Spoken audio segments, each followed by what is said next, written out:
ஜெபம் செய்வோம். எங்கள் அன்பின் பரலோக பிதாவே, கர்த்தராகிய இயேசு கிறிஸ்துவின் மூலம் உம்மண்டையிலே வருகிறோம்.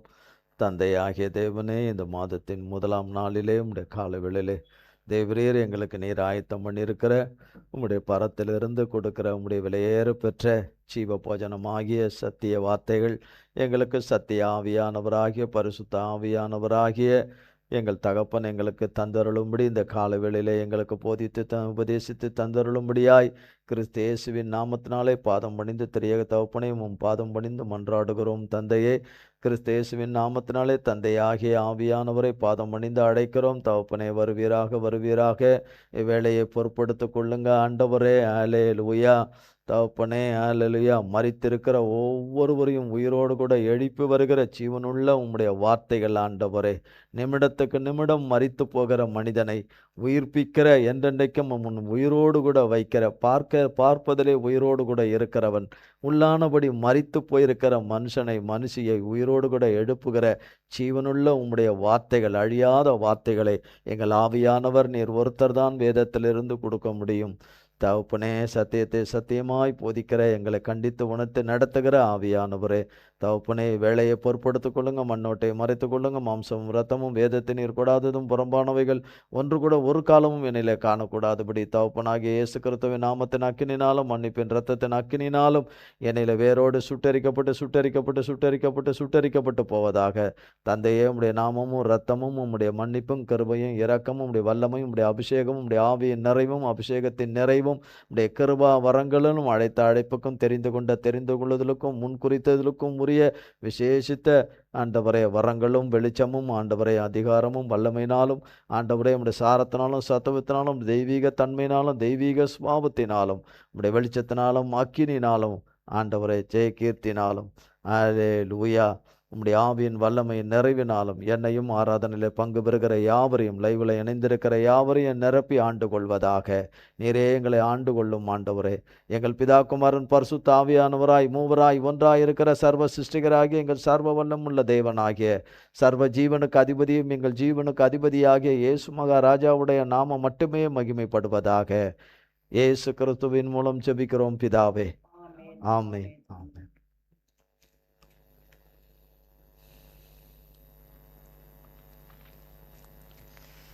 கர்த்தருடைய நாமத்திற்கு ஸ்தோத்திரம். நம்ம எந்த நிலைமையில எந்த சூழ்நிலையில நம்ம செத்து போயிருந்தாலும் உயிரோடு கூட மகா ஆழத்திலிருந்து உயிரோட எழுப்பி கொண்டு வர ஒரே ஒரு வல்லமை கர்த்தராகிய இயேசு கிறிஸ்துவின் வார்த்தையின் வல்லமை. அதை டூப்ளிகேட்டாக பிடிச்சிக்கிட்டு இருந்தா டூப்ளிகேட்டாக தான் ஆராதிப்போம், டூப்ளிகேட்டாக தான் சேவிப்போம், டூப்ளிகேட்டாக தான் அவரை, டூப்ளிகேட்னா தெரியும்ல, பொய்யாக தான் அவரை ஆராதிப்போம். எல்லா சூழ்நிலையிலும் யோபு கர்த்தரை ஆராதித்தார். ஆனால் நல்லா தெரியும் யோபு, ஆனால் யோபுக்கும் எனக்கும் எந்த சம்மந்தமும் கிடையாது. யோபு யாரோ நம்ம யாரோ, யோபுக்கும் நமக்கும் எந்த சம்மந்தமும் கிடையாது. ஆனால் பரலோகத்துக்கு போனால் அங்கே அவருக்கு எப்படிப்பட்ட ஒரு கனத்தையும் மகிமையும் கர்த்தர் அவருக்கு கொடுத்துருக்கிறாருன்னு அங்கே போனாதான் தெரியும். இப்படி செத்த ஆராதனையை செத்த கிரியைகளோட ஆராதனை பண்ணிக்கிட்டு இருக்கிறது அங்கே யாரும் போக முடியாது, பரலோகத்துக்கு போக முடியாது. அதனால தான் சொல்வார், தேவைகளுக்காக காரியங்களை குறைவிலும் இல்லாமையில இயலாமையிலும் உண்மையாக அவரை பற்றி இருக்கிறோமான்னு பார்க்க மாட்டார். சோறு இல்லை, தண்ணி இல்லை, பால் இல்லை, அது இல்லை, முட்டை இல்லை, என்னென்னவோ அதெல்லாம் இல்லை. ஆனால் கிறிஸ்து இருக்கிறார். அதுக்காக இப்படியே விட்டுருவாரா மனுஷனை விட்டுருவாரா? அப்போ அதுக்காகத்தான் இந்த உலகத்தில் ஜீவனத்துக்கும் படைப்புக்கும் என்னென்ன நம்ம வாய்க்கு ருசி, நமக்கு என்னென்னவோ நமக்கு தேவை அத்தனைக்காகவும் அவர் வேணும்.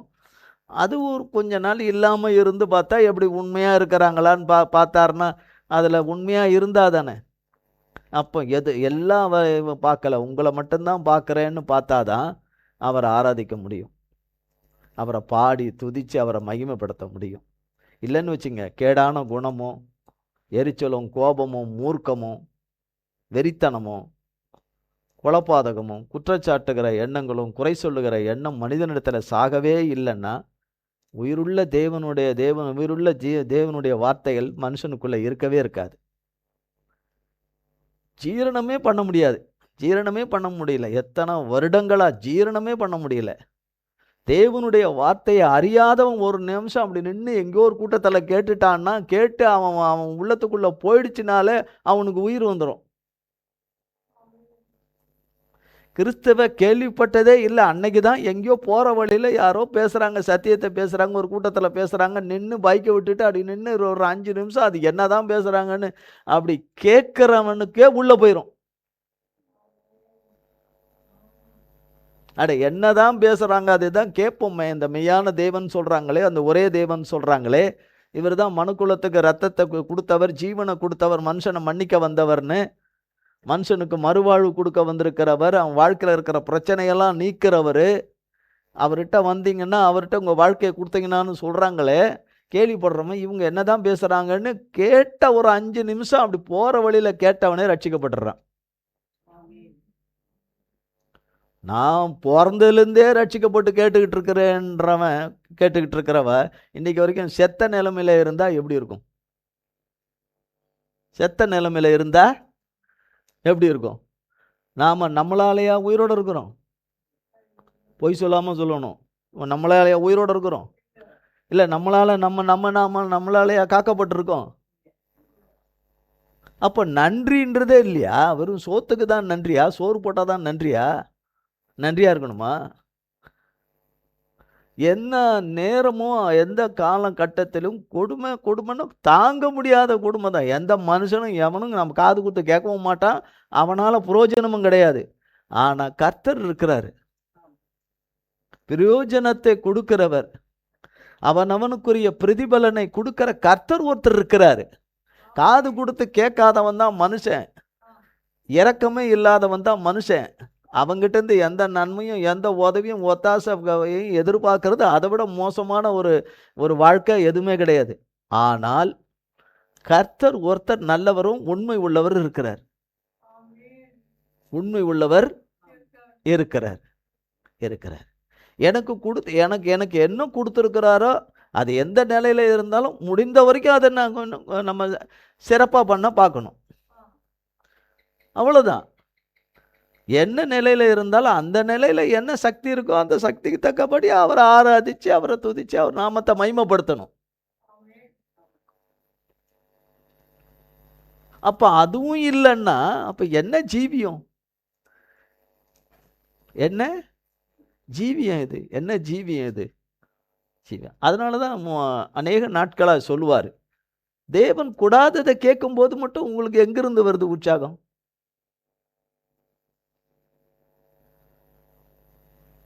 உங்களை ஒரு பள்ளிக்கூடத்துக்கு போகிறீங்க, அந்த பள்ளிக்கூடத்தில் உங்களுக்கு நடத்துகிற பள்ளிக்கூடத்தில் போய் நீங்கள் கேட்டால் தான் அது உங்களுக்குரியது. உங்களுக்கு இல்லாத ஒரு பள்ளிக்கூடம் ஓரமாக நீங்கள் போனீங்கன்னா அதை கேட்டுக்கிட்டு நீங்கள் அதை கேட்டுக்கிட்டு இருந்தீங்கன்னா உங்களுக்கு பிரயோஜனம் உண்டா? இல்லை, இல்லை. அப்போ ஒரு ஜெபம் ஒன்று பண்ணும்போது அது முடிக்கும்போது ஆமேன்னு சொல்ல வேண்டாமா? அது சொன்னால் தானே அது வரும். வா,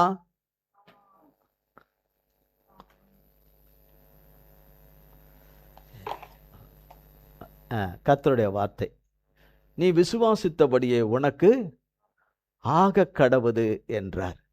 நீ விசுவாசித்தபடியே உனக்கு ஆக கடவுது என்று கர்த்தர் சொல்லியிருக்கிறார். நீ விசுவாசித்தபடியே உனக்கு ஆக கடவுது. உனக்குன்னும் போது அது யார் விசுவாசிக்கிறாங்களோ அவங்களுக்கு சொல்லியிருக்கிறார் கர்த்தர். நீ விசுவாசித்தபடியே. அப்போ என் விசுவாசத்தை பார்க்குற தேவன்தான். நாம் விசுவாசிக்கிற விசுவாசம் எப்படிப்பட்டதுன்னு அவருக்கு தான் தெரியும். நான் நிறைய சொல்லிக்கலாம், மற்றவங்களுக்கும் சொல்லிக்கலாம், மற்றவங்க என்னை பார்த்தும் சொல்லிக்கலாம். ஆனால் என்னை காண்கிற தேவன், விசுவாசத்தை அங்கீகரித்து கனப்படுத்துகிற தேவன் பார்த்து சொல்லணும், நீ விசுவாசிக்கிறபடி உனக்கு ஆக கடவுதுன்னு. உனக்கு ஆக கடவுது. ஆபிரகாம் ஈசாக்கை பலி செலுத்த போறாரு. சந்தோஷமா இருந்த அவர் வாழ்க்கையில 25 வருடம் கழிச்சு பிறந்த பிள்ளை. 75வது வயசுல கர்த்தர் சொல்லி 100வது வயசுல பிறந்த பிள்ளை. 25வது வயசுல சொல்லி 50வது வயசுல பிறந்த பிள்ளை இல்ல. 75வது வயசுல கர்த்தர் அவரை அழைத்து அவருக்கு வாக்குத்தத்தம் பண்ணினது 100வது வயதுல நிறைவேறுது. ஆனா எல்லாருக்குமே 75 வயசுலயா கூப்பிடுறாரு? 100 வயசுலயா பிள்ளைய கொடுக்குறாரு? எல்லாருக்குமே 25 வருஷம் கழிச்சா கொடுக்குறாரு? இல்லையே. அவர் அழைத்த அழைப்பு ஆபிரகாமை. விசுவாசிகளின் தகப்பனாக அவர் இருக்கணும். விசுவாசிகளின் தகப்பனாக அவர் தான் இருக்கணும். பூமியில எத்தனை பேர் விசுவாசித்தாலும் அத்தனை பேருக்கும் அவர் தான் தகப்பன். அந்த விசுவாசிகளுக்கு தகப்பன் ஆபிரகாம் தான். ஆபிரகாம் தான். அப்போ 100 வயது வந்து அந்த பிள்ளை, அந்த பிள்ளைய குஞ்சு மகளும் போது அவங்களுக்கு அந்த சந்தோஷத்தில் அந்த இதில் அவர் தன் ஆஸ்தி பூஸ்திக்கெல்லாம் அவன்தான் அப்படின்னும் போது, வேற பொம்பளை பிள்ளைலாம் கிடையாது, ஒரே பையன்தான். ஒரே பையன்தான். அப்போ எல்லாம் வளர்ந்துருக்கும்போது திடீர்னு ஒரு நாள் கர்த்தர் அவரிடத்துல, உன் மகனை நான் குறிக்கிற மலையில கொண்டு போய் பலி செலுத்துன்னு சொல்லும்போது எப்படி இருந்திருக்கும் அவருக்கு? உங்களுக்கு யாருக்கா சொல்லியிருக்காரா அப்படி? எனக்கு சொல்லலை. உங்களுக்கு யாருக்கா சொல்லியிருக்காரா? நம்ம கிட்ட இருக்கிற சாத்தான் குணத்தை பலி செலுத்துறதுக்கு அவர்கிட்ட கொடுன்றாரு. அதை கொடுக்க மாட்டாங்கிறோம். நம்ம கிட்ட சாத்தாங்கிட்ட இருந்து வாங்கிக்கிட்ட ஒட்டு மொத்தத்தையும் கொண்டு வந்து என்கிட்ட கொடுத்துடு, என்கிட்ட கொடுத்துடணும். என்கிட்டனா கத்தர்கிட்ட கொடுத்துடு, அதை நான் அழிப்பேன். ஏன்னா அவர் ஒருத்தர் தான் அழிக்க முடியும். நம்மளுடைய பாவ சுவாபங்களையும் பாவ கடன்களையும் எல்லாவற்றையும் நமக்குள்ள நம்மை நாமே கெடுத்து கொண்ட எல்லாவற்றையும் அசுத்தமாக்கி கொண்ட அத்தனை அசுத்தங்களையும் நமக்குள்ள இருந்து எடுத்து சுட்டெரித்து சுத்திகரித்து பரிசுத்தமாக்கி அவர் குணத்தினால அவர் ஆவியினால நிரப்புகிற பரலோக தகப்பன், ஒரே தகப்பன். அப்போ நீங்க பாருங்க, அவர் மனம் எப்படி இருந்திருக்கும். இப்படியும் அப்படியும் இப்படியும் அப்படியும் இப்படியும் இப்படியும் சுற்றி நின்றுருப்பார் வீட்டுக்குள்ளே. அவர் இருந்த இடத்துல கூடத்தில் என்ன நல்லா இருந்தாரே, சந்தோஷமாக இருந்தாரே, கம்ப்ளீட்டாக முகம் மாறிட்டு நடமுட மாறிட்டு என்னாச்சு, என்ன என்ன என்னாச்சு என்னாச்சு, என்ன கத்தரை ஏதாவது சொன்னாரா கொண்டாரான்னு போட்டு சாரால் போட்டு கேட்டுட்டே இருந்திருப்பாங்க. மனைவிக்கிட்ட சொல்ல முடியாது, பிள்ளைய கொடுக்க மாட்டா. கூட்டின்னு போய் பலி செத்த போகிறேன்னா கோழியாது இல்லையா? கோழியாது. ஆசை ஆசையாய் வளர்த்த பிள்ளை அத்தனை வருஷம் கழிச்சு ஆபிரகாம் யாரோ, சாராள் யாரோ, ஈசாக்கு யாரோ. நமக்கும் அதுக்கு என்ன சம்மந்தம் இருக்கு? யோபுக்கு என்ன சம்மந்தம் இருக்கோ அதே மாதிரி தான் ஆபிரகாம் யாரோ. ஆபிரகாம் யாரோ, நமக்கு என்ன சம்மந்தம் இருக்குது? வேதத்தில் எழுதப்பட்டிருக்கிற தேவ புருஷர்களை குறித்து எழுதப்பட்டிருக்கிறதுக்கும் நமக்கு என்ன சம்மந்தம் இருக்குது? நமக்கு என்ன பண்ண போறாரு, என்ன செய்ய போறாரு, அதை மட்டும் சொல்லுங்க, அதை மட்டும் சொல்லுங்க. அப்படிங்கிறவங்களுக்கு கிடையாது. அப்படிங்கிறவங்களுக்கு கிடையாது. அப்படி சொல்லும்போது அவர் எவ்வளவு கர்த்தர் அவரை சோதித்து எத்தனை சோதனைகள் அவரை பாடுகளில் உபத்திரங்களில் வழி நடத்தி வந்திருக்கிறார் அவரை. அதெல்லாம் போதாதா கர்த்தருக்கு? இதுக்கும் மேலேயும் சோதிக்கணுமா ஆபிரகாம? இதுக்கு மேலேயும் ஆபிரகாம சோதிக்கணுமா? நான் ஆயத்தம் பண்ணிட்டு வந்து பேசலை, தயவு செய்து மன்னிக்கவும். நம்ம ஆயத்தம் பண்ணிடலாம், வர வரைக்கும் நமக்கு தெரியாது. அங்கேருந்து இங்கே வர வரைக்கும் நமக்கு தெரியாது, என்ன பேச போகிறாரெலாம் நமக்கு தெரியாது. அவர் எப்படி இருந்திருக்கும்? அவருக்கு எல்லாம் செல்வம் ஆஸ்தி பூஸ்தி. அவர் அந்த அந்த அக்காலத்தில் பூமியிலே பெரும் ஐஸ்வர்யவான் அவர் தான். கர்த்தரை படம் வச்சிருந்தார். எங்க? அவர் இருக்கிற பகுதியில் இல்லை, பூமியிலே. அப்படி இருக்கிறவருக்கு பலி கொடுப்பாரா? ஆனால் பலி கொடுக்க கீழ்ப்படிஞ்சிட்டாரு. நீங்களும் நானும் பண்ண முடியுமா? நமக்குள்ள இருக்கிற கேடான குணத்தை பலி கொடுக்கறதுக்கு கொடுக்குறோமா? கொடுக்க மாட்டோமே, மன்னிக்க மாட்டோம். கோபம், எரிச்சல், அடுத்தவன் மேலேயே இவனால தான், இவளால தான், இவனால தான், நான் இல்லைன்னா நான் வேற லெவலு, நான் வேற லெவலு, நான் வேற மாதிரி இருந்திருப்பேன், நான் அப்படி இருந்திருப்பேன், இப்படி இருந்திருப்பேன்ற கேடான குணத்தை நம்ம பலி கொடுக்குறோமா? கொடுக்கல. அடுத்தவர்களிடத்துல இருக்குதோ இல்லையோ அதை தான் பார்த்துக்கிட்டு இருப்போமே தவிர, நமக்குள்ள இருக்கிற கோடான கோடி கேடானவைகளை எல்லாம் தேவனிடத்துல கொடுக்க மாட்டேங்கிறோம். கேடானவைகள் எல்லாம் அவர்கிட்ட கொடுத்துட்டு அவர் நலமானதெல்லாம் நமக்கு கொடுத்துட்றாரு. இப்போ நம்ம ஒருத்தவங்களுக்கு கேடானது ஒரு குப்பை, ஒரு பக்கெட்டில் இருக்கிற குப்பைகளை எல்லாம் அழுக்கு இன்றைக்கி சேர்ந்ததெல்லாம் ஒரு வண்டி ஒன்று வரும் காலையில் பாட்டு பாடிக்கிட்டு. ஓ, அது கூட தெரியாதா? சரி, பரவாயில்ல. சரி, குப்பை அள்ளுறவங்க வருவாங்க. அது சொன்னால் தான் உங்களுக்கு புரியும், இதெல்லாம் புரியாது உங்களுக்கு. வருவாங்க, அவங்கக்கிட்ட தான் அது கொடுப்போம். அது இன்னொரு இடத்துக்கு போயிடும். அதை எடுத்துகிட்டு போய் மக்கும் குப்பை, மக்காத குப்பைன்னு போயிடும். அப்போ இந்த குப்பை நம்ம இங்கிருந்து இருக்கக்கூடாது, நாற்று அடிச்சுக்கிட்டு இருக்கோம். அன்றன்றைக்குரிய குப்பையை என்ன செய்திடணும்?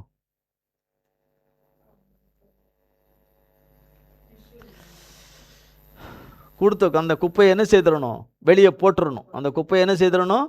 போட்டுடணும். பிறகு ஆராய்ச்சிக்கெல்லாம் போகக்கூடாது. அந்த குப்பையை எடுத்துன்னு போய் வேறு ஏதோ பண்ணுறாங்க, அந்த குப்பையை எடுத்துன்னு போய் இந்த கரண்ட்டு தயாரிக்கிறாங்க, அதெல்லாம் ரெண்டாவது, அதெல்லாம் வேறு. ஆனால் இந்த குப்பையை என்ன செய்யணும்? வெளியே போடணும். அந்த குப்பையை வெளியே போடணும் அப்படின்னு. இப்போ அந்த குப்பை ஒரு பக்கெட்டை நம்ம வீட்டுக்கு வந்தவங்களுக்கு வச்சுக்கிங்கன்னு கொடுத்தா எப்படி இருக்கும்? குப்பை பக்கெட் இருக்குல்லங்க, குப்பை பக்கெட்டை எடுத்து ஒருத்தவங்களுக்கு உங்களை நான் விரும்புகிறேன், உங்களை நேசிக்கிறேன், இந்தாங்க ஒரு குப்பை பக்கெட் இருந்தாங்கன்னு குப்பையோடு உள்ள ஒரு பக்கெட்டை அவங்களுக்கு கொடுத்தா எப்படி இருக்கும்?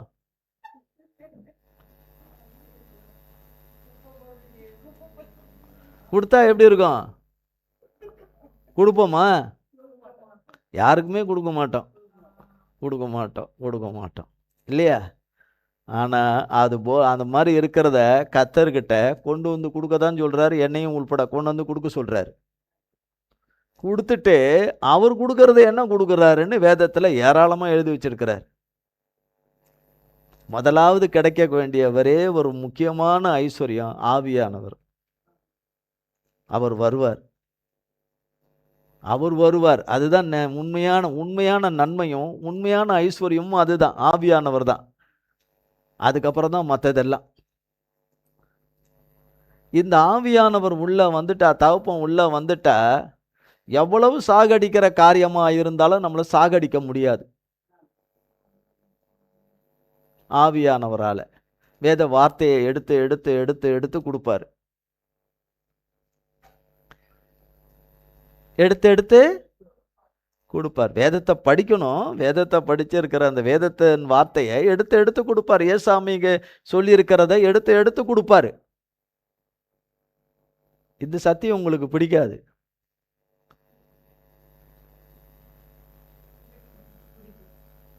அன்புக்குரியவர்களே, இந்த கால வேளையில் இந்த 1ஆம் தேதி நீங்கள் பார்க்க போகிற அற்புதங்கள் எல்லாம் உங்களால் நினச்சி கூட பார்க்க முடியாது. நீங்கள் கண்ணால் பார்க்க முடியாத அற்புதத்தெல்லாம் பார்க்க போகிறீங்கன்னு பேசுனா உங்களுக்கு ரொம்ப சந்தோஷமாக இருக்கும். நீங்கள் பாருங்கள், வீட்டுக்கு போய் பாருங்கள், அங்கே போய் பாருங்கள், உங்களுக்கு காத்திருக்கிறதெல்லாம் பாருங்கன்னு. அங்கே இடியும் மின்னலமாக தான் இருக்கும். போன பிறகு அது உங்களுக்கு நல்லாவே இருக்கு, சக்கரை கட்டி மாதிரி இருக்கும். அது சொல்கிற ஒரு நேரம் வரும்போது ஆவியானவர் சொல்லணும்னா அது ரைட், அது கரெக்டு என்ன சொல்லிட்டு, எனக்குரியவைகளிலிருந்து தான் எனக்கு ஆவியானவர் ஆகாரம் கொடுக்குறாரு. அந்த ஆகாரத்தை நான் வாங்கி குசித்தா எனக்கு அதில் ஃபுட் பாய்சன் கிடையாது. எனக்கு கொடுக்காத ஆகாரத்தை நான் வாங்கி வாங்கி திங்கிறதுனால தான் எனக்குள்ள அத்தனை ஃபுட் பாய்சனு. எனக்குள்ள சத்துவம் இல்லை, ஜீவன் இல்லை, உயிரடைய முடியல, பலனடைய முடியல. ஒரு மனுஷனுக்கு எல்லாம் இந்த உலகத்தில் அவனுக்கு தேவையானது எல்லாம் இருந்து ஆவியானவர் இல்லைன்னா அவன் செத்தவன் இல்லைன்னா செத்தவன். அப்போ ஆபிரகாம் புறப்பட்டு போகும்போது வீட்டை விட்டு தன் மகனையும் வேலைக்காரர்கள் எல்லாம் அதுக்கு உண்டானவைகளை எல்லாவற்றையும் எடுத்துக்கிட்டு புறப்படும் போது அந்த வீட்டை பார்த்துருப்பாரா இல்லையா? அவர் வீட்டையும் மனைவியும். இப்போ நான் போகிறேன், மகன் என்ன பண்ண மாட்டான், அவர் அம்மா கிட்ட சொல்லிட்டு அம்மா வந்திருப்பாரு ஈசாக்கு. இந்த உலகத்தில் படுறாங்களா பிள்ளைங்க, பாய் மம்மி, பாய் பாய் மம்மின்னு சொல்லலையா அண்ணே அண்ணே சொல்கிறாங்க இல்லையா, சொல்லிட்டு கடந்து போகிறாங்க இல்லையா, இப்போ ஹாய்ன்னு சொல்லிட்டு அது போகிற வரைக்கும் சில தெரு போன வரைக்கும் கையை காட்டுவாங்க இல்லையா. அந்த அம்மாவும் பார்த்துருப்பாங்க. ஆனால் அவங்க யோசித்துருப்பாங்களே, இதுக்கு எதுக்கு அவசியம், எதுக்கு இவனை கூட்டிகிட்டு போகணும், இவர் போகிறதா இருந்தால் போட்டுமே, இவருக்கும் வயசாகி போச்சு, எதுக்கு போகணும் ஒல்லணும், இல்லை கத்த சொல்லியிருக்கிறாரு போயிட்டு வரணும்னு சொல்லியிருக்கிறாரு, என்ன சொல்லியிருப்பார், போயிட்டு வந்துருக்கணும், அவர் கொஞ்சம் ஆராதிக்கணும் அதுக்கு சொல்லியிருக்கிறார் அப்படின்னு போயிருப்பார். ஆனால் அவருடைய இது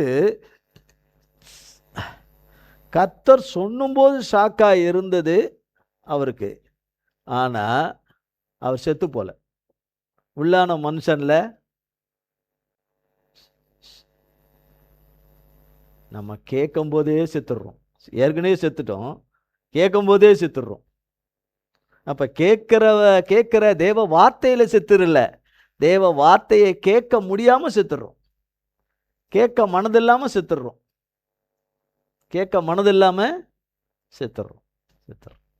அப்போ ஆபிரகாம் அதெல்லாம் கேட்டு அதை போகும்போது அவருக்கு என்ன உடம்புல தெம்பு இருக்கும், என்ன இருக்கும், எல்லாமே இருந்தது, எல்லாமே அதான் விசுவாசம் இருந்தது. அவர் கடந்து போய் தன் கத்தர் குறித்த இடத்துக்கு வரும்பொழுது, கத்தர் கொடுத்த இடத்துக்கு வரும்பொழுது, கத்தர் கொடுத்த இடத்துக்கு வரும்போது தன் வேலைக்காரரை பார்த்து சொல்றார், நானும் பிள்ளையாண்டானும் கர்த்தருக்கு அங்கே பலி செலுத்தி, கர்த்தருக்கு பலி செலுத்திட்டு நானும் பலி செலுத்திட்டேன். யாரை செலுத்த போறாரு, பிள்ளைய.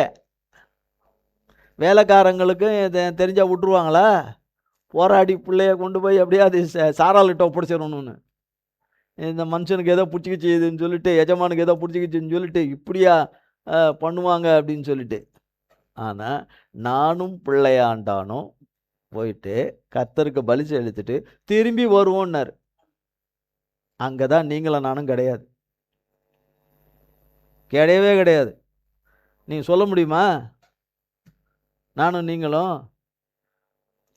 நானும் பிள்ளையாண்டானும் போயிட்டு வருவோன்னு, போயிட்டு திரும்பி வருவோன்னு பண்ணுறது எதுக்கு போகிறோம், திரும்பி பிள்ளையோட வருவோன்னு சொல்ல முடியுமா?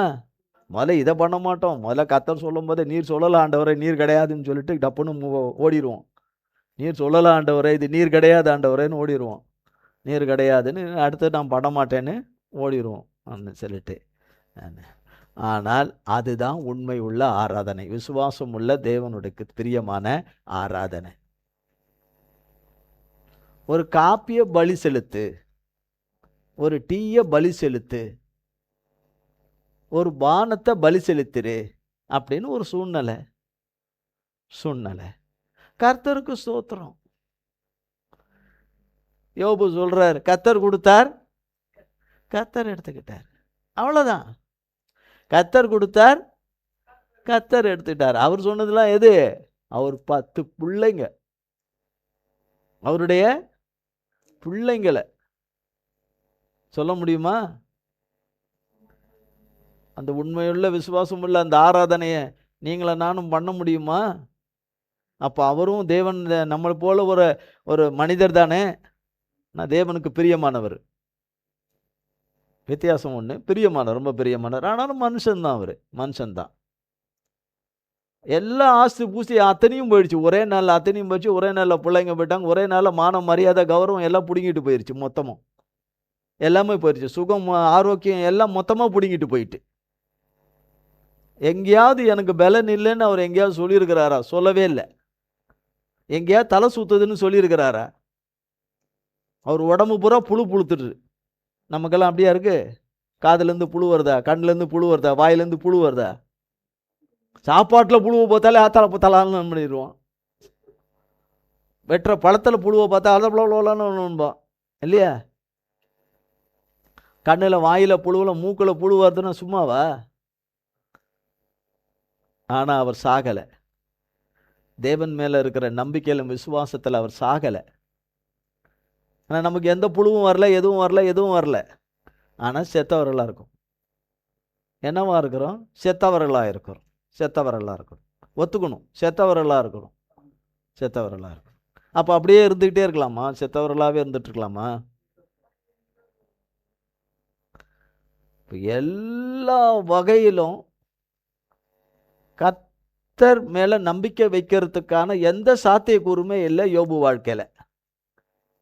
அதே போல் ஆபிரகாமுடைய வாழ்க்கையில் பிள்ளைய கொடுப்பாருங்கிற சாத்தியக்கூறே இல்லை. அத்தனை வருஷ காலதாமதம் சாத்தியக்கூறே இல்லை. ஆனால் ஒரு டைம் கர்த்தர் குறித்ததில் எல்லாம் சாத்தியமாயிற்று. அதுக்கு நம்ம ஆமைம்போம். கேட்கறது ஆபிரகாம் ஆசீர்வாதம் வேணும்போம். ஆனால் ஆபிரகாம் கடந்து வந்த பாதையை வேண்டாம்போம்.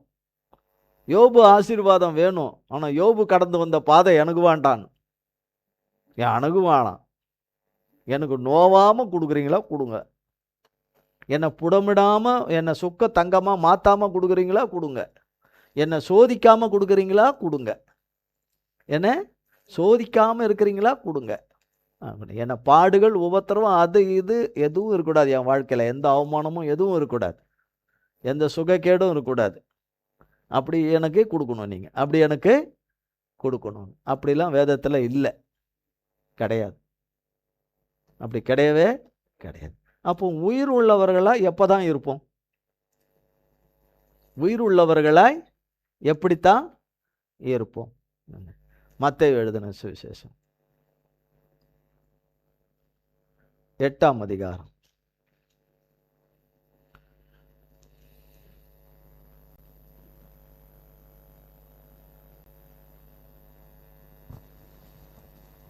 13ஆம் வசனம். பின்பு இயேசு 100க்கு அதிபதியை நோக்கி, நீ போகலாம், நீ விசுவாசித்தபடியே உனக்கு ஆக கடவது என்றார். அந்த நாழிகையிலே அவன் வேலைக்காரன் சொஸ்தமானான். நீ விசுவாசித்தபடியே உனக்கு ஆக கடவது என்றார். யாரை பார்த்து சொன்னார்? 100க்கு அதிபதியை பார்த்து சொன்னார். நீ விசுவாசித்தபடியே உனக்கு ஆக கடவது என்றார். அந்நாளிகளே அவன் வேலைக்காரன் சொத்தமானான். அவன் பிள்ளைன்னு எங்கேயாவது போட்டிருக்கா? அவன் மகன் பிள்ளைன்னு, அவன் மருமக, சொந்தக்கார பையன் எதா போட்டிருக்குதா? வேலைக்காரன். என்னன்னு போட்டிருக்கு? அப்போ யாருக்கு போய் நிற்கிறாரு அவர்? இந்த 100க்கு அதிபதி ஏசாமி முன்னாடி யாருக்கு போய் நிற்கிறாரு? வேலைக்காரனுக்காக நிற்கிறாரு. வேலைக்காரன் பிழைக்கணும்னு நிற்கிறாரு. அவன் சுகம் பெறணும்னு நிற்கிறாரு. சுகம் பெறணும். நம்ம அந்த அந்த கேட்டகரி கிடையாதுன்னு வச்சுக்கோங்க. நமக்கு வேணா பிரச்சனையா நம்ம கேட்டுக்கலாம். நம்ம அதுவும் எனக்கு எப்படி கேட்கணுமோ அப்படி தான் நான் கேட்பேன். நான் எப்படி கேட்பேன்? என்ன பலி செலுத்த மட்டும் கொடுத்துட மாட்டேன். என்ன பலியாக கர்த்தருக்கு கொடுக்கவே மாட்டேன். என்கிட்ட இருக்கிற சுயநீதி, என்கிட்ட சுயம் என்கிறத அது அதில் சுயம் எல்லாமே இருக்குது. அதனால தான் என்ன நான் ஏசாமிகிட்ட பலியாக கொடுக்க மாட்டேன். எனக்காக பலியானவருக்கு என்ன பலியாக கொடுக்க மாட்டேன். பலியானா வெளியில் சாவடிக்கிற மாதிரி இல்லை. என்ன கொண்டு போட நானும் சிலுவையில் தொங்குறேன்னு அது இல்லை. அது இல்லை. என்ன பலியாக அவருக்கு கொடுத்தாதான் எனக்காய் பலியான பரிசுத்தருடைய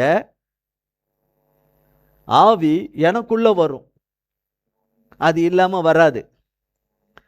வரலாம், தலை சுத்தல் வரலாம், 4 ட்ரிப் வரலாம், 10 ட்ரிப் வரலாம், 40 ட்ரிப் வரலாம். ஆனால் அது ஒழிஞ்சிரும் கர்த்தரால். ஆனால் கர்த்தரை உண்மையாக பிடிக்கணும். கர்த்தரை உண்மையாக பிடிச்சா ஒழிஞ்சிரும். அது கர்த்தருடைய நாமத்தினால ஒழிஞ்சு போயிடும். அது எனக்கு தூக்கம் வருது, அது ஒழிஞ்சிரும் இயேசுவின் நாமத்தினால. ஆனால் உண்மையாக ஆராதிக்கணும், உண்மையாக அவரை சேவிக்கணும், உண்மையாக அவரை பிடிச்சிக்கணும். ஆவியானவர் பட்சபாதம் இல்லாதவர். உண்மையாக கேட்குற யாவருக்குள்ளும் வருவார். யாராவது சொன்னால் அப்படிலாம் இன்னாருக்கு போவாங்க இன்னாருக்கு வரமாட்டாருன்றதெல்லாம் பொய். ஆவியானவரை நமக்கு பிதாவினிடத்தில் வாங்கி தந்தது ஏசாமி தான். தேற்றவாளனை வாங்கி தந்ததே அவர் தான். நம்ம நிக்கதியாக விட்டுட்டு போகக்கூடாதுன்னு கொடுத்தது ஆவியானவரை. அண்ணன் நீ போகலாம் அப்படின்றாரு. அவனை நோக்கி ஃபஸ்ட்டு சொல்கிற வார்த்தையே நீ போகலான்றாரு. சொல்லிட்டு அடுத்த வார்த்தை என்ன சொல்கிறாருன்றது பார்க்குறாரு. உடனுக்குடன் தான் அந்த வார்த்தை வரும், நீ போகலாம், நீ விசுவாசித்தபடியேன்னு அடுத்த வார்த்தை வருது. நாமளாக இருந்தால் என்ன பண்ணுவோன்னா, நீ போகலான்னு ஒன்று போகலான்னு சொல்லிட்டாரா இப்படி அடுத்த வார்த்தை சொல்லிவிடுவோம். நம்ம கர்த்தருடைய அடுத்த வார்த்தை வரத்துக்கு வெயிட் பண்ணாமலே சொல்லிவிடுவோம். சொல்ல மாட்டான். நீ போகலான்ட்டார, அவர்கிட்ட தானே வந்தேன், போகலான்ட்டார, நீ போன்னு சொல்லிட்டாரே. கர்த்தர் என்ன சொல்லிட்டாரு? போன்னு சொல்லிட்டாரு. நீ போகலாம், நீ விசுவாசித்தபடியே உனக்கு ஆக கடவது என்றார். அந்நாளிகளே அவன் வேலைக்காரன் சொத்தமானான். இப்போ சொல்லிட்டாரு, வேலைக்காரன் அங்கே சொத்தமாயிட்டான். அங்கே அவனுக்கு என்ன பிரச்சனையோ அதில் குணமாயிட்டான், அதில் நல்லாயிட்டான், அதில் விடுதலை ஆயிட்டான். அதில் என்ன ஆயிட்டான்? விடுதலை ஆயிட்டான். இப்போ இந்த 100க்கு அதிபதி என்பவன் ஒரு யூதன் கிடையாது. அப்போ இந்த 100க்கு அதிபதி என்பவர் 100 பேருக்கு தலைவர். 100 பேருக்கு தலைவர். அப்போ இந்த இவருக்கு அரசாங்கத்தினுடைய அதிகாரத்தை பெற்றவர். சட்ட ஒழுங்குகளை எல்லாம் இவர் தான் பார்க்கணும். சட்ட ஒழுங்குகள், தேசத்தில் நடக்கிற காரியங்கள், அங்கே என்ன பிரச்சனைகள் இருக்கிற இடத்துல இவர் அங்கே இருக்கணும், விசிட் பண்ணணும். இவருடைய தொழிலே அதுதான், இவருடைய வேலையே, ஜாபே அதான். அப்போ ஏசாமியை பின்பற்றுகிறவர்கள், திரளான ஜனங்கள் ஏசாமியை பின்பற்றி வருகிறத வேதத்தில் பார்க்கலாம். திரளான ஜனங்கள் அவரை பின்பற்றி வந்தாங்க. பெருங்கூட்ட ஜனங்கள் எல்லா திசைகளிலும், 4 திசையிலிருந்து கர்த்தர் கரத்திலிருந்து விடுதலையை பெற்றுக்கொள்ளணும், சுகத்தை பெற்றுக்கொள்ளணும் என்று சொல்லி நன்மையை பெற்றுக்கொள்வதற்கு வருகிறவர்கள் ஏராளமான ஜனங்கள். இது எல்லாம் இந்த 100க்கு அதிபதிக்கு தெரியுமா தெரியாதா? இப்படி ஒரு கூட்டம் எக்கச்சக்கமாக சரியான கூட்டம் கூடுது அப்படின்னும் போது அங்கே சில விபரீதங்கள் நடக்கலாம், அசம்பாவிதங்கள் நடக்கலாம், உயிர் சேதாரங்கள் உண்டாகலாம். அப்போ வரார் இல்லையா? அப்போ அந்த மாதிரி இவர் நான் அப்படி பார்த்து அங்கே நடக்கிற ஏசப்பா செய்கிற நன்மைகளும் அற்புதங்களை எல்லாம் இவர் பார்த்து மெய்யான தேவன், தேவகுமாரனாகிய இயேசு கிறிஸ்து என்பதை அறிஞ்சுக்கிட்டு ஆனால் அவருடைய வாழ்க்கையில் பாவமான வாழ்க்கை இருக்கு அவருக்குள்ள. அதனால தான் ஏசப்பாவை வீட்டுக்கு வர வேண்டாம், அதுக்கு நான் தகுதி இல்லாதவன், பாவின்னு அறிக்கை. அதனால தான் அப்படி சொல்கிறார், அருகதை இல்லாதவன், அருகதையற்றவன், நீர் பரிசுத்தர், நீர் மகா பரிசுத்தர் ஆண்டவரே என்று சொல்லிட்டு தான் இதெல்லாம் பார்த்தாங்க. ஏசாமி சொல்கிறதெல்லாம் பார்க்கும்போது அவர் ஒரு வார்த்தை சொன்னால் போதும், அதை அறிந்து கொண்டார். ஏசாமி எது சொன்னா போதும்னு? ஒரு வார்த்தை சொன்னா அது எப்பேற்பட்ட சீனமான நிலைமையா இருந்தாலும் அந்த மனிதனுடையது வித்தின் செகண்ட்ல சரியாயிடும் தான் வேதத்தில் போடப்பட்டிருக்குது.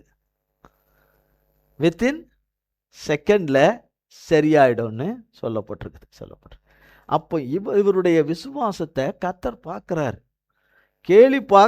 கேள்விப்படுறார், நடக்கிற சம்பவங்களை பார்க்குறாரு, ஏசாமியுடைய இதில் நடக்கிற காரியங்களெல்லாம், ஊழியத்தில் நடக்கிறதெல்லாம் பார்க்குறாரு, தேவன் செய்கிற காரியங்கள் எல்லாம் கேட்குறாரு. அங்கே தூரத்தில் நின்று பாதுகாப்பு பணியில் இருந்துக்கிட்டு அதெல்லாம் கேட்குறாரு. அவருக்குள்ள அபரிவிதமான விசுவாசம் அவருக்குள்ள வந்துருச்சு. நான் ஏசப்பாவுடைய கூட்டத்துக்கு போறேன்ட்டு இவர் போல, அந்த பாதுகாப்பு பணியில் அவர் இருக்கிறாரு. ஏசப்பா நீ வாப்பா பாதுகாப்புக்கு பணின்னு ஏசப்பா கூப்பிடல அவரை. அவருடைய டியூட்டி அரசாங்க டியூட்டி, அந்த டியூட்டியை அவர் உண்மையாக செய்கிறார். ஒரு பக்கம் உண்மையாக செய்கிறாரு இந்த 100க்கு அதிபதி. ஆனால் தேவ வார்த்தை அவருக்கு உள்ள போய் தேவ விசுவாசம் அவருக்குள்ள உண்டாயிருச்சு. ஏசப்பாவை அவரை குறித்து ஆச்சரியப்படத்தக்கதாக என்ன பாருங்க, 10ஆம் வசனம் 8ஆம் அதிகாரம்.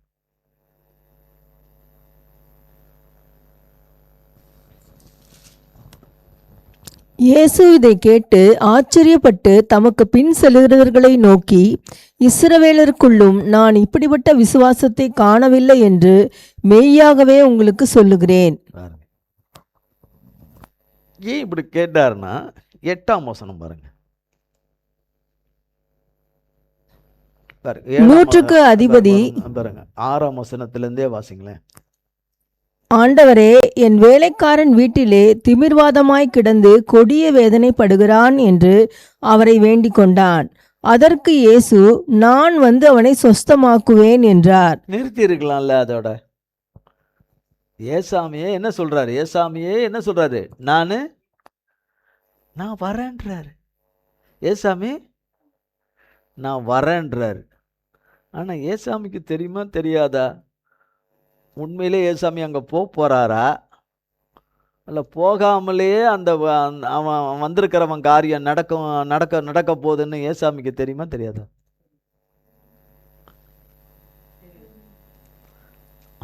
ஆனாலும் கேட்குறாரு. ஆனாலும் சொல்கிறாரு, இப்படி சொல்கிறாரு, நான் வரேன்பான்னு. நான் வரேன். இது எவருடைய மகன் விஷயத்துலையும் அப்படிதான் சொல்வார். நான் வரேன். கூப்பிட வரும்போது நான் வரேன்பாரு. ஆனால் இங்கேயும் அதான் சொல்கிறார், நான் வரேன் அப்படிங்கிறார். நான் வந்து சொஸ்தமாக்குறேன், நீ பயப்படாத, நான் வந்து சொஸ்தமாக்குறேன்னு சொல்லிட்டாரு. கத்தர் சொல்லிட்டாருன்னா கண்டிப்பாக செஞ்சிருவார். நான் சொல்கிறேன்னு சொஸ்தமாக்குவேன் என்றார். ஆனால் 100க்கு அதிபதி பயப்படுறான். நான் பரிசுத்தம் இல்லாதவன் ஆயிற்றே, இந்த வீடு பரிசுத்தம் இல்லாத வீடாயிற்றே, நான் எதுலேயும் உண்மை இல்லாதவன் ஆயிற்றே. அதான் பலி செலுத்தணும். கொஞ்ச நேரத்துக்கு முன்னாடி சொன்னார்ல, நம்மளை பலி செலுத்தணும்னு. பலி நமக்காக பலியான கர்த்தருடைய பாதத்தில் நம்மை பலி செலுத்தும்படி அவரிடத்துல கொடுத்தா, நம்முடைய அந்த பாவ பலியை பரிசுத்தர் ஏற்றுக்கொண்டு, பரிசுத்தர் நமக்கு சிந்தின இரத்தத்தை ஊற்றி நம்மளை கழுவி சுத்தமாக்கி ஆவியானவராகி விலையேற பெற்ற அழியவே அழியாத ஐஸ்வர்யத்தை கொடுத்துருவார். அதுக்கப்புறம் மற்றதெல்லாம் இங்கே இவருடைய வாழ்க்கை எல்லாம் கர்த்தருக்கு தெரியுன்றது அறிஞ்சதுனால, தேவனுக்கு மனுஷனுடைய வாழ்க்கை, உள்ளான மனுஷனுடைய வாழ்க்கை எப்படிப்பட்டது, பரிசுத்தம் இல்லாத வாழ்க்கையா, எப்படிப்பட்ட ஜீவியம் என்பதை அறிந்திருக்கிறதுனால அவன் பயப்படுறாரு. 100க்கு அதிபதி பயப்படுறார். பயந்ததுனால தான் சொல்றார், தேவனுக்கு பயந்து சொல்றார். அதற்கு 8ஆம் வசனத்தில் 100க்கு அதிபதி 8ஆம் வசனம், 100க்கு அதிபதி பிரதியுத்தரமாக, ஆண்டவரே, நீர் என் வீட்டுக்குள் பிரவேசிக்க நான் பாத்திரன் அல்ல. ஒரு வார்த்தை மாத்திரம் சொல்லும், அப்பொழுது என் வேலைக்காரன் சொஸ்தமாவான். நீர் என் வீட்டுக்குள் பிரவேசிக்க நான் பாத்திரவான் அல்ல. நீர் மகா பரிசுத்தர். ஆண்டவரே, வீட்டுக்கு வந்துடாதீங்க அப்படின்றது தான் அப்படி சொல்கிறார். சொல்லிட்டு தான் அப்படி சொல்கிறார், நீர் ஒரு வார்த்தை சொல்லும். மற்றவங்களுக்காக தான் வர்றான். தனக்காக கூட வரலை. அவன்கிட்ட இருக்கிற ஒரு நல்ல குணம், தன்னுடைய வேலைக்காரனுக்காக, மற்றவங்களுக்காக தான் வரான். தனக்காக வரல. தன்னுடைய இதுக்காக, தனக்கு ஒரு சுகம் உண்டாகணும், தனக்கு ஒரு விடுதலை உண்டாகணும், அந்த இதுக்கெல்லாம் எதுக்குமே வரல. அண்டு பாத்திரன் அல்ல, ஒரு வார்த்தை சொல்லும், அப்பொழுது என் வேலைக்காரன் சொத்தமா. நீங்கள் வர வேண்டாம் ஆண்டவரே, பரிசுத்தர், நீங்கள் உங்கள் பாதம் இந்த வீட்டுக்குள்ளே பற்றக்கூடாது. இந்த அசுத்தம் வீட்டில் பற்றக்கூடாது. நீங்கள் ஒரு வார்த்தை சொல்லிடுங்க போதும்.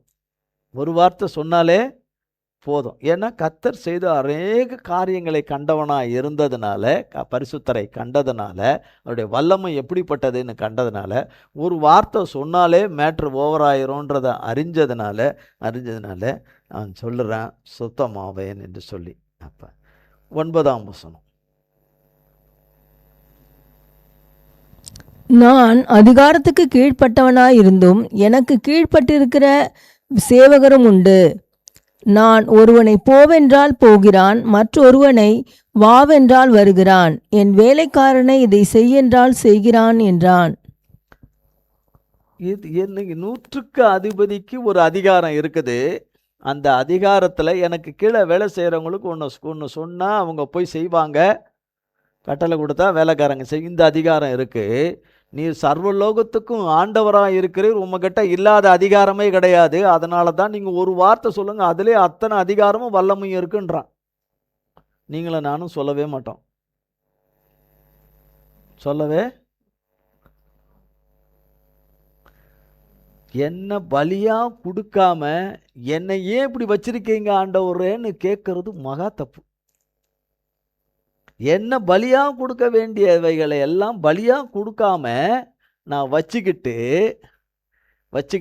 என்னுடைய சுவாபத்தை வச்சுக்கிட்டு எத்தனை வருஷ காலமாக அதை நான் கெட்டி பிடிச்சி வச்சுக்கிட்டு என்னை விட்டு அதை நீக்காமல் இருக்கிறீரே ஆண்டவரேன்னா எப்படி இருக்கும்? ஒரு பார்சல் இருக்குது, தெரியாதோ? உங்களுக்கு தெரியும், ஒரு பார்சல் இருக்குது, பார்சல் பண்ணி வச்சுருக்குறாங்க, கையில் வச்சுருக்கிறாங்க, அதை பிரிக்கணும். அவங்க அதை பிரிக்கலை, இன்னொருத்தவங்க பிரிக்கணும். கொடுத்தா தானே பிரிப்பாங்க, அதை வாங்கி பிரிக்க முடியும். ஆனால் நான் வச்சுக்குவேன், இருக்க பிடிச்சிக்குவேன், நீங்கள் அதை பிரித்து கொடுங்கன்னா எப்படி இருக்கும்? கையில் கொடுத்தா தானே. கொடுக்குறவர் என்ன சொல்கிறாரு? கர்த்தர் என்கிட்ட வாந்தானே சொல்கிறாரு. நீ என்கிட்ட வந்துடு, உங்ககிட்ட இருக்கிற எல்லா சாத்தான் குணத்தையும் நான் அத்தனையும் நீக்கிடுறேன். சாத்தான் வழிகள், அவன் காரியங்கள், அவன் காரியம், அவன் சுவாபம் சொல்லி அதையெல்லாம் நீக்கிட்டு உன்னை சேதப்படுத்தாத, உன்னை அழிக்காத, மற்றவங்களையும் அழிக்காத தேவ சுபாவத்தில் உன்னை நிரப்பிடுவேன்னு தான் சொல்லுவார். மன்னிச்சு அவர் ரத்தத்தை ஊற்றி கழுவி நிரப்பிடுவேன்னு தான் சொல்லுவார், இல்லையா?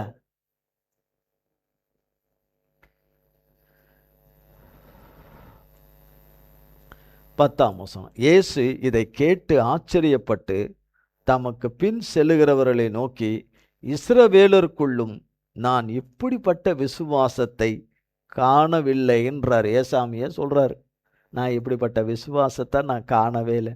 இவர் ஒன்லி அரசாங்க டியூட்டிக்கு வந்துக்கிட்டு பாதுகாப்பு இதில் போன ஒருத்தர் அந்த கூட்டத்தில் நின்று கேட்டவருக்கு இவ்வளோ பெரிய விசுவாசம்.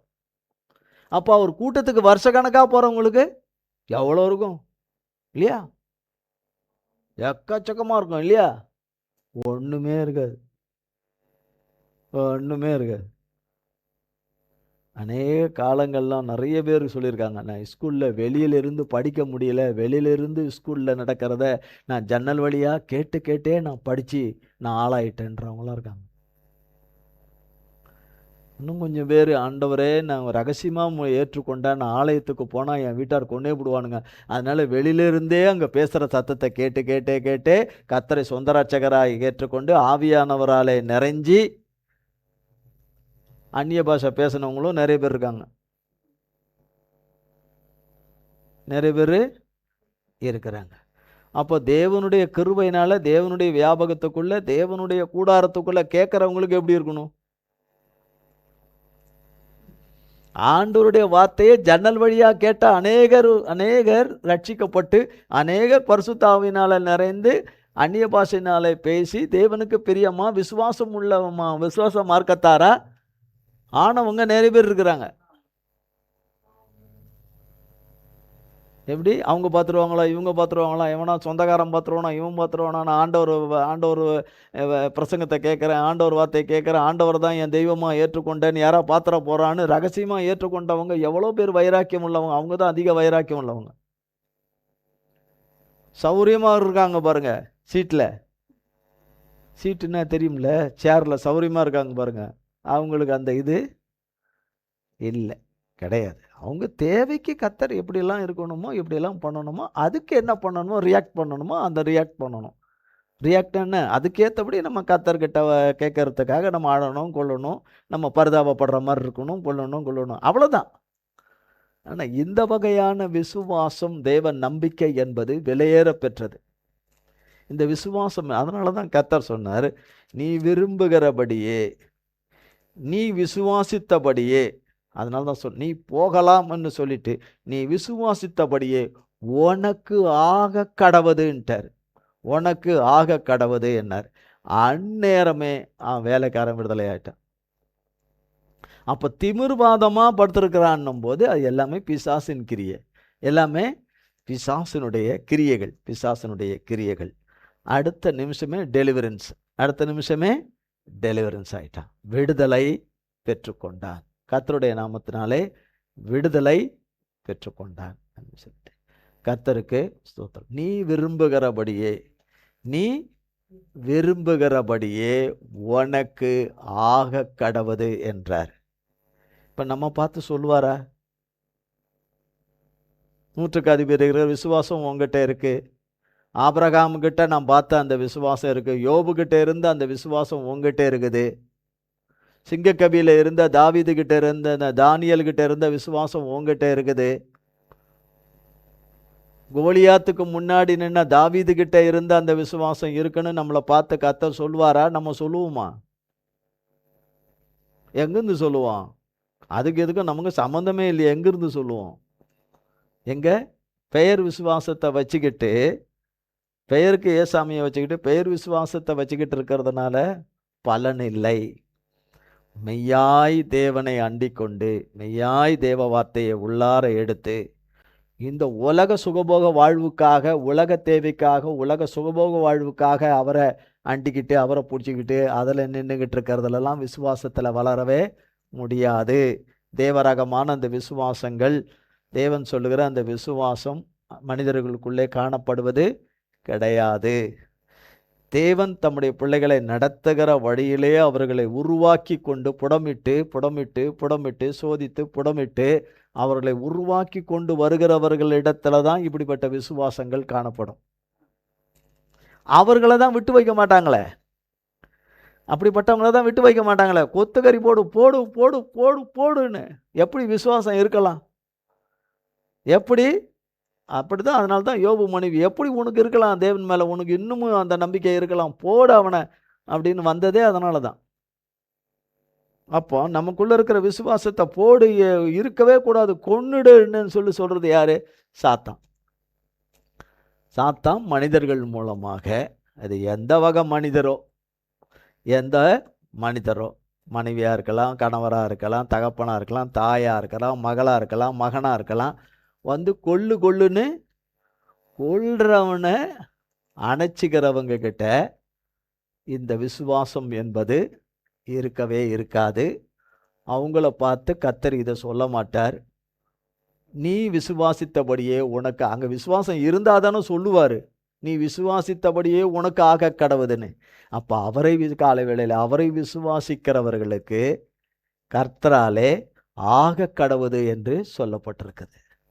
அவரை விசுவாசிக்கிறவர்கள் இன்னார் என்று கர்த்தர் அறிந்திருக்கிறார், அவர்களுக்கு ஆக கடவுதுன்னு கட்டளையிட்டிருக்கிறார். ஆக கடவுது என்று கட்டளையிட்டிருக்கிறார். கர்த்தருக்கு ஸ்தோத்திரம். நீ போகலாம், நீ விசுவாசித்தபடியே உனக்கு ஆக கடவுது என்றார். அந்த விசுவாசம் நமக்குள்ளே இருக்குமானால், கர்த்தர் என்ற நாளிலே நம் ஒவ்வொருவரையும் பார்த்து சொன்ன வார்த்தை, அவர் பார்வையில் அவர் எதிர்பார்க்கிற விசுவாசம் இருக்குமானால் உனக்கு ஆக கடவுது என்று சொன்னார். அந்நேரமே அவன் விடுதலை ஆனான் என்று, விடுதலை ஆனான். இது சத்தியமுள்ள தேவ வார்த்தை, சத்தியமுள்ள தேவ வார்த்தை, தேவ வாக்குத்தத்தம், தேவ வாக்குத்தத்தம். நான் இருக்கிறபடியே இருப்பேன், என்னை பலியாக கொடுக்கவே மாட்டேன். என்ன பலியா? என்னை தலை சுத்த பண்ணுறவன் பெரிய ஆளா, அவனை தலையை சுத்த விடுறவர் பெரிய ஆளான்னு பார்த்து பிடிச்சிக்கிட்டா தலை சுத்து போயிடும். எப்படி என்ன அவன் நடக்காமல் விடுறான், அவன் என்னை நடக்காமல் அவனை என்னை எழுந்து நடன்னு சொன்னவர் பெரிய ஆளா, முடவனாக இருந்தவனை வந்து என்னிடத்துல பொண்ணும் இல்லை வெள்ளியும் இல்லை, இயேசுவின் நாமத்தினால நடன்னு சொன்ன பேதுருவும் யோவானும் கர்த்தருடைய நாமத்தினால சொன்னபோது, பிறந்திலிருந்த முடவனா இருந்தவன் டமால்னு எழுமி நின்று அந்த அவர் பெரியவரா என்பதை யோசித்தீங்கன்னா, நீங்கள் ஓய்வு நாளில் செம்மையாக வருவீங்க. இல்லைன்னா அதே டம்மியாக அதே இதோட யார் சுய பரிதாபத்தை காட்டுறாங்களோ அந்த வார்த்தைகளை கேட்டு வாங்கிக்கிட்டு, யார் சுய பரிதாபத்தை காட்டுறாங்களோ அதை வாங்கிக்கிட்டு, அதே பலவீனத்திலையும் அதே இதில் இருந்து இன்னும் குழி மேலே குழி ஆழமாக்கிக்கிட்டு அது வழி அதுக்குள்ளே போயிடுவோம். அதுக்கு இடம் கொடாதபடி இயேசுவின் நாமத்தினாலே தலை சுற்றலை சபிக்கிறேன். இயேசுவின் நாமத்தினாலே தலை சுற்றலை சபிக்கிறேன். இயேசுவின் நாமத்தினாலே சுட்டரிக்கிறேன். இயேசுவின் நாமத்தினாலே தலை சுற்று என்னை விட்டு அகன்று போ கடவுதே. தேவனுடைய ஆவியானவர் என்னை நிரப்புவாராக. தேவனுடைய வல்லமை என்னை நிரப்புவதாக. இயேசுவின் தழும்புகளில் இருக்கிற தகப்பனுடைய தழும்புகளில் இருக்கிற சுகம் என்னை நிரப்புவதான்னு வாயை திறந்து சொல்லணும்ல. மற்றெல்லாம் 24 மணி நேரம் மற்றதுக்கெல்லாம் வாயை திறக்கிறோம்ல. அதுக்கெல்லாம் பலன் இருக்கு. அதுக்கெல்லாம் மட்டும் இந்த தலை சுத்து வராது, கை கால் வராது, பலவீனம் வராது, நோவு வராது, டயர்டு வராது, எதுவும் வராது. அப்போ சொல்லணும்ல. சொல்லணும் இல்லையே? சொல்லணும். அப்போ என் பலவீனத்தை அறிஞ்சு என்னை அட்டாக் பண்ண வரவனுடைய இதை என் பலவீனத்திலும் பலன் பூரணமாக இருக்குன்னு சொன்னவருடைய வார்த்தையை நான் பிடிச்சிக்கணும் இல்லையா? அதை பிடிச்சிக்கிட்டாதான் அந்த பலன் நமக்கு கிடைக்கும். அந்த பலன் கிடைக்கும். ஓஹோன்னு இருந்துக்கிட்டு இதை சொல்லலை, மகா ஆழத்திலிருந்து சொல்கிறோம் அந்த வார்த்தையை. கற்பனைக்கு எட்டாத ஆழத்திலிருந்து கர்த்தருடைய நாமத்தினால சொல்கிறோம். அவ்வளோதான். கர்த்தர் இந்த வார்த்தையை ஆசீர்வதிப்பாராக. இந்நாளிலே கர்த்தர் இந்த வார்த்தையை நீ போகலாம், நீ விசுவாசித்தபடியே உனக்கு ஆக கடவுது என்றார். ஆமேன். கர்த்தர் வார்த்தையை ஆசீர்வதிப்பாராக. ஜெபம் செய்வோம். எங்கள் அன்பின் பரலோக பிதாவே, கர்த்தராகிய இயேசு கிறிஸ்துவின் மூலம் உம்மண்டையில் வருகிறோம். தந்தையாகிய தேவனே, இந்த மாதத்தின் முதலாம் நாள் உம்முடைய பரிசுத்த சன்னிதானத்திலே உம்முடைய கிருபையின் தயவாலே எங்களை கூட்டி சேர்த்து இந்த நாளின் ஆராதனை ஆசீர்வதித்து கொடுத்த தகப்பனே, உமக்கு கோடி கோடி கோடி கோடி ஸ்தோத்திரம். எல்லாம் உம்மாலாயிற்று, அதற்காய் ஸ்தோத்திரம். எல்லாம் உம்மால் கூடிற்று, அதற்காய் ஸ்தோத்திரம். எல்லாம் உம்மால் ஆயிற்று, உம்மால் கூடிற்று, அதற்காய் ஸ்தோத்திரம். நீ விசுவாசித்தபடியே உனக்கு ஆக கடவுது என்று சொன்ன சத்தியம் உள்ள தேவனே, அந்த விசுவாசம் எங்கள் ஒவ்வொருவரிலும் காணப்பட கர்த்தர் கிருபை செய்வீராக. அந்த விசுவாசத்திலே நிலைத்து நிற்க கிருபை செய்வீராக. அல்லேலூயா. கிருபை செய்வீராக. உம்மை விசுவாசிக்கிறவனுக்கு எல்லாம் கூடும் என்ற வார்த்தை நிறைவேறி, விசுவாசிக்கிறவனுக்கு தேவ மகிமையை காண்பாய் என்று சொன்ன வார்த்தை நிறைவேறும்படி கர்த்தாவே, பலத்தினாலும் அல்ல, பராக்கிரமத்தினாலும் அல்ல, தேவனுடைய ஆவினாலே எல்லாம் ஆகும் என்ற சத்திய வார்த்தைகள் வாக்குத்தத்தங்கள் நிறைவேற கர்த்தாவே கிருபை செய்யும். ஆசீர்வதியும். நம்முடைய பிள்ளைகள் யாவரையும், ஆராதனை பங்கு பெற்றவர்கள், லைவில் பங்கு பெற்ற நம்முடைய தேவ பிள்ளைகள் யாவரையும் அந்த கரத்தில் ஒப்புக் கொடுக்கிறோம். நம்முடைய கல்வாரி இரத்தத்தினால மூடி மறைத்து நம்முடைய நித்திய ராஜபாதையிலே நித்தமும் கரம் பிடித்து வழி நடத்துவீராக. இயேசு கிறிஸ்துவின் மூலம் ஜெபிக்கிறோம் பிதாவே. ஆமேன். என் ஆத்துமாவே கர்த்தரை ஸ்தோத்திரி, என் முழு உள்ளமே பரிசுத்த நாமத்தை ஸ்தோத்திரி. என் ஆத்துமாவே கர்த்தரை ஸ்தோத்திரி, கர்த்தர் செய்த சகல உபகாரங்களை மறவாதே. ஆமேன். கர்த்தராகிய இயேசு கிறிஸ்துவின் கிருபையும் பிதாவாகிய தேவனுடைய அன்பும் பரிசுத்த ஆவியானவருடைய அந்யோன்ய ஐக்கியமும் பராமரிப்பும் பாதுகாவலும் என்றென்றைக்கு நம்மவர் கூட சதா காலங்களுக்கும் நிலைத்திருப்பதாக. ஆமேன்.